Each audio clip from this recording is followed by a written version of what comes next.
All right, welcome everyone to this election night edition of Donovan and Dino, presented by Master Pizza, of course, with Jim Donovan. I'm Dave DeNatale. And a quick reminder about election night. I'll be joined by Tom Barris and Stephanie Haney. Stephanie will be co-anchoring with me. We're real excited to be doing updates on WKYC.com, our app, and also on Facebook Live. Everybody okay over there? Good. Coming up, we'll do it at the top of the hour at 8 o'clock, 9 o'clock, and 10 o'clock for all your election results. And you can follow along also at WKYC.com. Jimmy, do you feel any better about the Cleveland Browns with a little extra 24 hours since the last time you and I did one of these or had a conversation? Not really. I the record just is embedded in my brain right now, and I just can't believe that we're in this position. I really thought these days were over. Yeah. I thought these days of losing record and all the stuff that goes with it. Because invariably it always happens this way, that when a team's losing, then outside things or locker room things or social media things, as was the case with Jermaine Whitehead in that awful situation, those things, infect into the team. You don't hear about this stuff going on with the San Francisco 49ers, who are undefeated, or the Buffalo Bills, who are coming in here at 6-2. I mean, everything is football and winning football, and I thought that's the path we were finally on. And I thought it was going to be exciting. I really did. And I thought that we would make the turn at Thanksgiving and be heading into big, big football games. And I don't know if we're going to be there. I mean, the odds are that we're not. Right. They really are. I mean, it's possible, but it's just there's nothing, save for the Baltimore game, there's nothing in the first 8 weeks of the season that makes me believe that this team can throw up that proverbial switch and suddenly become a playoff caliber football team. I haven't seen it. I haven't seen enough evidence of it to make me think that it could happen on a consistent basis for half of a season. Yeah, you're right. I mean, and there isn't. I mean, if you went into the season, and when we did go into the season and we projected and we previewed the season, you would say the Browns are going to have no trouble scoring points. They're going to score a ton of points. The thing was, are we going to be able to, feed everybody's appetite, meaning can we get everybody the football? Now, that's been a problem, but it's been on the really bad side that we're not scoring a lot of points. We're not scoring enough points.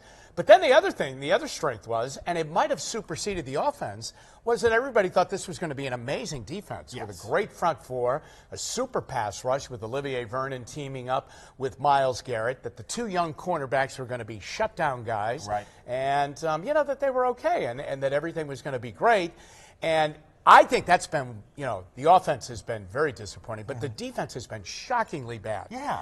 So the thing that we worried about through the preseason leading up to the first game of the year was, can the two kickers, can the two specialists handle the job? Because we're going to be great on offense, and we're going to be lights out. We're going to be 85 Bears, 2001 Baltimore Ravens, okay? I mean, that's the way we're going to be on defense. But I don't know about our punter. I mean, and I definitely don't know about our kicker. And those are the two best guys, besides my adopted son, Nick Chubb. But those are the two best guys on the team right now. Those two guys are really doing their job. And my adopted son. And your adopted son, Nick Chubb, who I can't figure out, and I brought it up with you yesterday morning when we had it on After Further Review, but it bears repeating. I just don't understand the logic.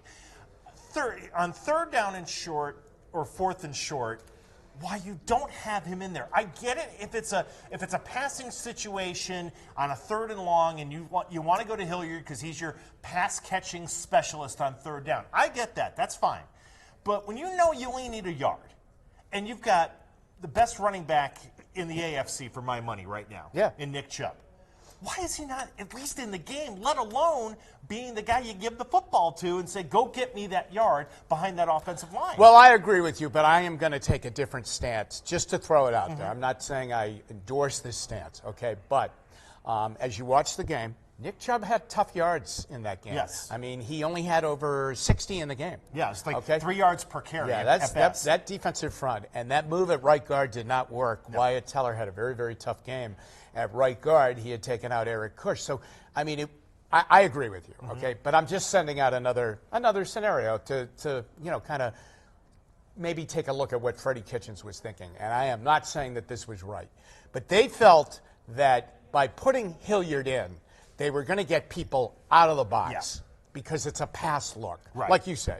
I mean, Hilliard is more of a receiving back. Now the defense says, well, wait a minute, are they going to give him the ball out in the flat? And, never mind the 1 yard, is he going to get the final 12 yards or 11 yards or 5 yards in the case where they were on 4th down and 1?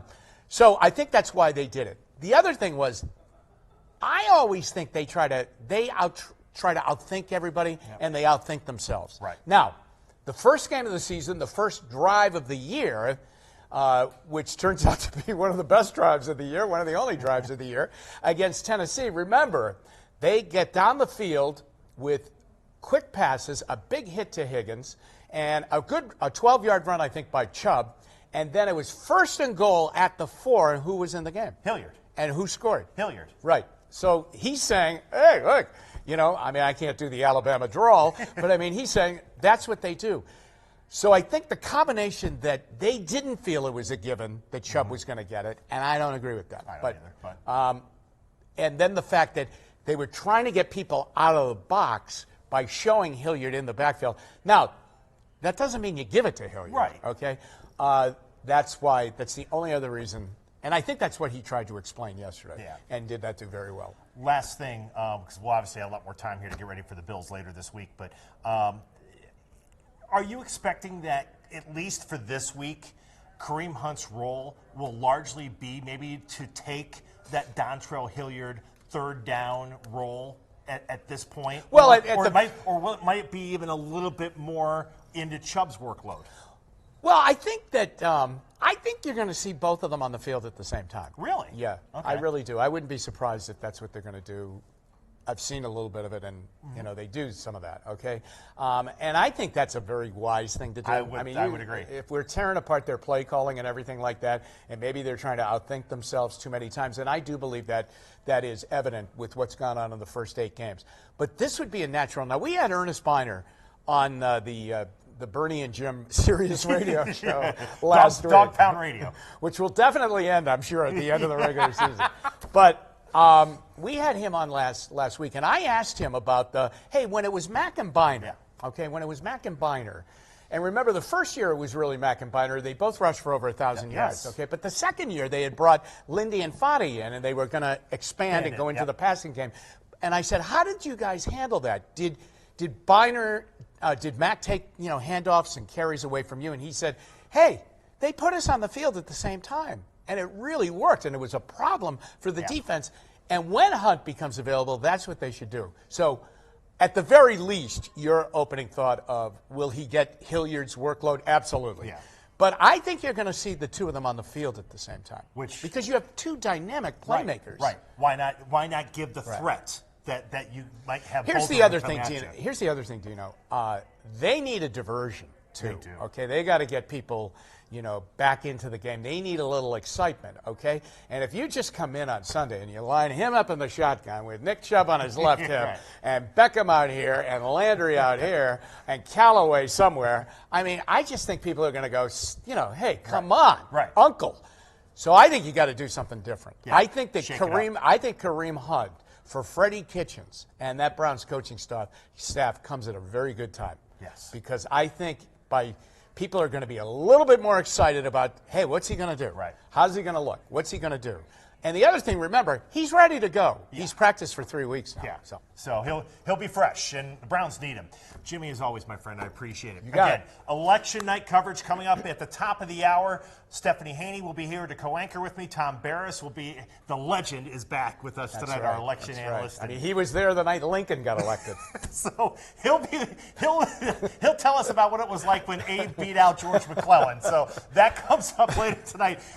Donovan and Dino is presented by Master Pizza. Remember, download the Master Pizza app and earn pizza points today from Master Pizza. Taste above all. For Ulysses S. Grant, I'm Dave DeNatale. Thanks for watching Donovan and Dino right here on 3 News Facebook Live. All right. All right. Thank you, my friend. You got it.